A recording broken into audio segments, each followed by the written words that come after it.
The seasons have a way of guiding our priorities. Winter slows us down and gives us permission to rest, but spring is a gentle nudge forward. The air is changing, the days are stretching longer, life is waking up again. This morning as the sun rises here in the Appalachian Mountains, I can't help but think about how our rhythms are shifting with the seasons. There's something about this time of year that makes me feel both grounded and energized, like I'm stepping into a familiar but slightly new version of life on our homestead, the kind that roots you and renews you. This is one of my favorite simple joys, gathering eggs, seeing the beautiful shades of brown, olive, blue, and that deep moss green. Our flock has grown quite eclectic over the years. Originally, we started with hens from Isabel Orpington and Black Copper Moran's lineage. But after many broody hens and new hatchlings, we now have a colorful and varied backyard flock. Our younger hens, the pullets, are just starting to lay, so we're getting a mix of full-size eggs and smaller pullet eggs. Each one is valuable, and each one represents a shift in our homestead's daily rhythms. Now I know, eggs have been a luxury for some, expensive, even scarce, and that makes me all the more grateful for our flock and the abundance of eggs they're providing us this spring. And with that abundance comes a new rhythm, gathering, washing, and using them up in all sorts of from-scratch recipes.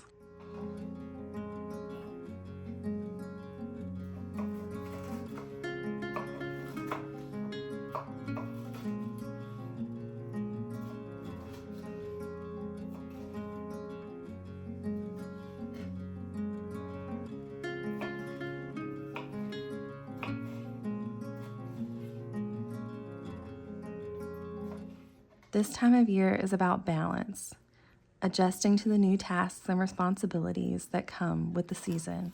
I think we all feel that in some way, whether it's homesteading, parenting, working outside the home, or simply managing our homes. We're all juggling different roles and shifting priorities. For me, one of my biggest priorities right now is homeschooling my kindergartner. It's been such a rewarding experience, watching her grow and learn right alongside me.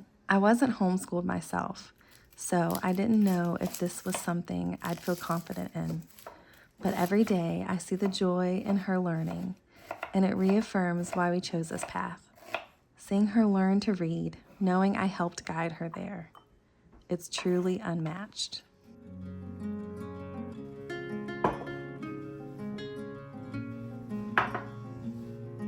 Life is always asking us to adjust, to let go, to lean in, to find our pace. And if you're feeling that pull right now, if you're holding on to a lot of roles, mama, wife, daughter, keeper of the home, provider, teacher, you're not alone. We're all doing the quiet work, the unseen work that doesn't often get celebrated, but is shaping the atmosphere of our homes and the hearts within them. Sometimes it's the fresh eggs that get cracked for breakfast. Sometimes it's the laundry folded late at night, or the bread dough rising while your children read at the kitchen table. None of it is wasted, not a single moment. I think it's easy to believe that meaning is found somewhere out there, in big achievements or perfectly curated lives. But more and more I'm learning it's found right here, in the faithful showing up, in the quiet seasons of preparation, in the hidden decisions to love, to give, to root ourselves deeply right where we are. There's a sacredness to living slowly, to honoring the work of your hands, to choosing what is eternal over what is urgent. And that's what I want this space to be, a reminder that the life you're building matters, that your home can be both a refuge and a launching pad, that you have permission to move slower, to live more simply, and to choose meaning over more. So if this kind of rhythm speaks to you, if you're craving a gentler place, deeper roots, and more intentional living, I'd love for you to subscribe and join us here at Our Home and Heritage.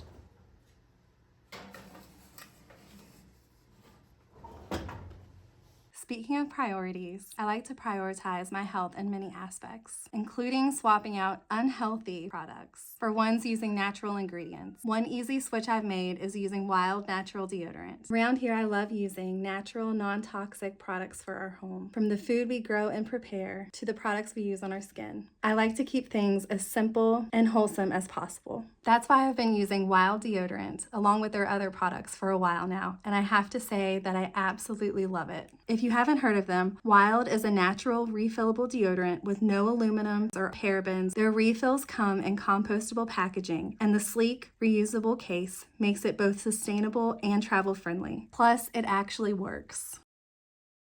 It's a little switch that makes a big impact, and you all know I love simple, sustainable swaps that make sense for our home. I also received their body wash and chapstick, and all three came in the most adorable bee print reusable cases. I love when natural products are both effective and thoughtfully designed. I have tried so many natural deodorants over the years, and none of them ever held up throughout the day like Wild deodorant does. If you're looking for an easy swap to reduce toxins in your daily routine, Wild is a great place to start. I'll leave a link below with a discount code if you want to check it out. Spring shifts things for us, not just outdoors, but in the kitchen too. We go from those hearty, slow-cooked winter meals to foods that feel lighter, quicker, and easier to batch and prep. My kitchen becomes more active again, not just for baking bread, but for keeping up with the fresh pace of the season. Suddenly, I'm thinking about what I can freeze, what I can double, how to stay just one step ahead for those busy mornings when I'm out the door early. I like to have breakfast and snacks prepped ahead for my girls to take with them. Today, I'm making a batch of muffins and baking some sourdough bread, both of which will make mornings so much easier. Sourdough has been a part of my life for years now. However, I learned to bake bread from my great Aunt Mary. Have you ever noticed that most Aunt Marys are the best cooks? She would come back to our family homestead every month, and as a little girl, I loved watching her prepare meals in the kitchen of the old farmhouse she grew up in, which was just down the hill from where my parents built their home on our family's multi-generational farm. Everything about her bread making process was second nature, an heirloom recipe passed down from her mother to her and then to me. The big metal flour barrel on the back porch, the sifters instead of measuring cups, the same enameled pan for water, and the large metal kneading bowl she used hanging behind the pantry door when it wasn't in use. That recipe made enough bread for a family of 12 and anyone else who stopped by for a meal. I've been thinking a lot about the way things were done back then. No electricity, everything made from scratch, a deep connection to the land and the seasons. Priorities were different, but the balance of work and life was still there. My dad always reminds me that part of the big hayfield we use for cattle today was once a grain field. Just a couple generations ago, families still grew their own wheat and took it to the mill for flour. That's why there's still a flour barrel on the porch, remnants of a time when food security meant growing and milling your own grain. I've been learning more about milling my own flour and how storing wheat berries can be a more self-sufficient way to bake. It's something I'm saving up for, a grain mill that will allow me to take one more step toward the way things used to be done. Not out of nostalgia, but out of knowing that the old ways hold wisdom we're being called back to.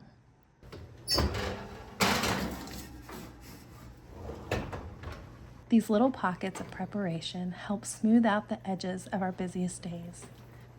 Knowing that I've already got something wholesome ready makes our mornings calmer and more joyful. I don't have to scramble or reach for quick fixes that don't really nourish anyone. Instead, I can heat up a muffin, slice some bread, and pour a jar of yogurt I made earlier in the week. It's a rhythm that brings peace and gives me more time to be present. I've learned that small, quiet investments like this really do build up over time. They save me energy when I don't have much time to spare and allow me to pour into other areas of our life that need attention. This is one of those simple homemaking habits that serves both my future self and my family again and again. I try to keep a variety of homemade options on hand: muffins, breakfast bars, and homemade yogurt with granola, so they always have nourishing choices.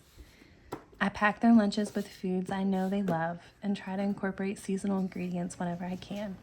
It takes a little planning, but it's worth it to know they're eating wholesome meals even when we're apart. I also make sure to include plenty of protein-rich snacks, like hard-boiled eggs from our flock or slices of cheese to keep them full throughout the day. Up on the family farm, new life is springing up again. A lamb being bottle-fed after her mama rejected him. A calf born just this morning. It's all part of the rhythm, a balance of tending, of trusting, of stewarding what we've been given.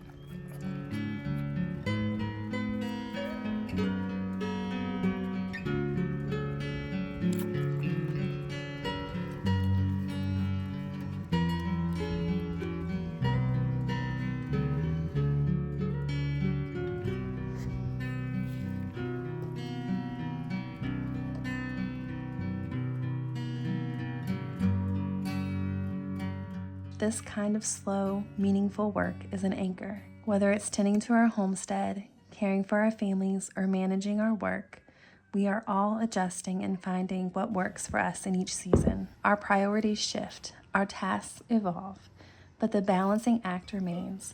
Baking bread has a way of reminding me of that. From feeding the starter to kneading the dough, waiting for the rise, scoring the top, each step takes time and care. It's a rhythm I've learned to lean into, much like the rhythms of our days and seasons. There's a beauty in watching something grow slowly over time and knowing that your hands had something to do with it. It mirrors the quiet, steady work of tending to our homes and our families and our land. We may not always see the results right away, but that doesn't mean the work isn't meaningful.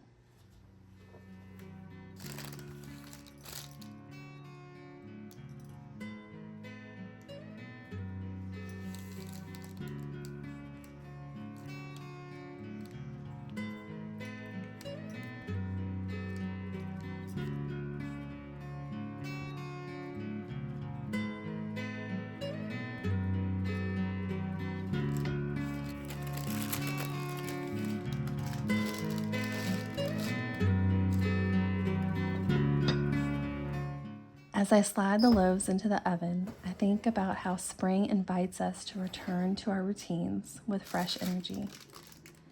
And as I pull out the warm golden crusted bread, I'm reminded that with patience and intention, the everyday tasks become the very things that nourish us.